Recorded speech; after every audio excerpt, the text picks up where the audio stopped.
ವರ್ತೂರ್ ಪ್ರಕಾಶ್ ಒಂದು ಮನೆ ಬಂದ್ಬಿಟ್ಟು ಬಾಡಿಗೆ ಮನೆ ಸಂಜಯ್ ನಗರದಲ್ಲಿ ತಗೊಳ್ತಾನೆ.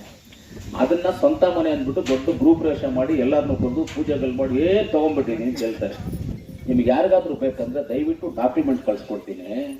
ಪಾಪ ಮನೆ ಬಾಡಿಗೆ ಕೊಟ್ಟಿರೋರಿಗೆ 5 ವರ್ಷ ಅವ್ರಿಗೆ ಬಾಡಿಗೆ ಕೊಡದೆ ಅವ್ರನ್ನ ಥ್ರೆಟ್ನಿಂಗ್ ಮಾಡಿ ಅವ್ರಿಗೆ ಇಲ್ಲದೇ ಇರೋ ಕಾಟ ಕೊಟ್ಟಿದ್ದಾರೆ. ಪೊಲೀಸ್ ಕಂಪ್ಲೇಂಟ್ ಕೊಟ್ಟಿರೋ ಡಾಕ್ಯುಮೆಂಟ್ಸ್ ಇದೆ, ಕೋರ್ಟ್ ಅಲ್ಲಿ ಕೇಸ್ ಹಾಕಿರೋ ಡಾಕ್ಯುಮೆಂಟ್ಸ್ ಇದೆ. ಇವಾಗ ಲಾಸ್ಟ್ ಕೋರ್ಟ್ ಅಲ್ಲಿ ಕೇಸ್ ಆಗಿ ಕೋರ್ಟ್ ಅಲ್ಲಿ ತೀರ್ಮಾನ ಆಗಿ ಇವಾಗ ಅವ್ರನ್ನ ಮನೆಯಿಂದ ಆಚೆ ಹಾಕ್ಬಿಟ್ಟವ್ರೆ. ಇವಾಗ ಬೇರೆ ಮನೆಗೆ ಹೋಗ್ತಾ ಇರ್ಬೇಕು, ಇವಾಗ ಶಿಫ್ಟ್ ಮಾಡಿ ಟೈಮ್ ಕೊಟ್ಬಿಟ್ಟಿದ್ದಾರೆ ಹಾಕೋದಕ್ಕೆ. ಈ ತರ ಅದನ್ನು ಸುಳ್ಳುಗಾರ ಅಂತ ಹೇಳಿ CM.R. ಶ್ರೀನಾಥ್ ಬಗ್ಗೆ ನಾವೆಲ್ಲರೂ ಅವ್ರ ಹೆಸರಿರ್ತೀವಣ್ಣ. CM.R. ಶ್ರೀನಾಥ್ನ ನಾವ್ ಹೇಳ್ತೀವಿ ಈಸ್ ಎ ಒಳ್ಳೆ ಮನುಷ್ಯ.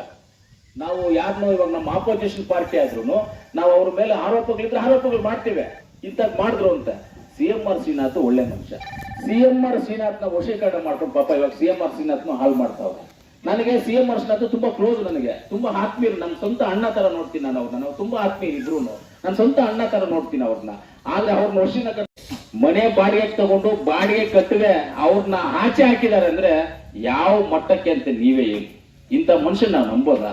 ಬೇಕಂದ್ರೆ ಡಾಕ್ಯುಮೆಂಟ್ಸ್ ಇದೆ ನನ್ನ ಹತ್ರ. ಡಾಕ್ಯುಮೆಂಟ್ಸ್ ನಿಮ್ಗೆ ಇವಾಗ ಯಾರಿಗಾದ್ರೂ ಒಬ್ಬರು ಫಾರ್ವರ್ಡ್ ಮಾಡ್ತೀನಿ. ಮುರಳಿ ನಾನು ನಿನ್ಗೆ ಫಾರ್ವರ್ಡ್ ಮಾಡ್ತೀನಿ. ಇವಾಗ ಡಾಕ್ಯುಮೆಂಟ್ಸ್ ನಿನ್ಗೆ ಫಾರ್ವರ್ಡ್ ಮಾಡ್ತೀನಿ. ಬೇಕಾದ್ರೆ ಎಲ್ಲರಿಗೂ ಊರಲ್ಲಿ ತೋರಿಸ್ತೀನಿ. ನಿಮಗೆ ಫಾರ್ವರ್ಡ್ ಮಾಡ್ತೀನಿ, ಎಲ್ಲ ಡಾಕ್ಯುಮೆಂಟ್ಸ್ ನಿಮಗೆ ಫಾರ್ವರ್ಡ್ ಮಾಡ್ತೀನಿ.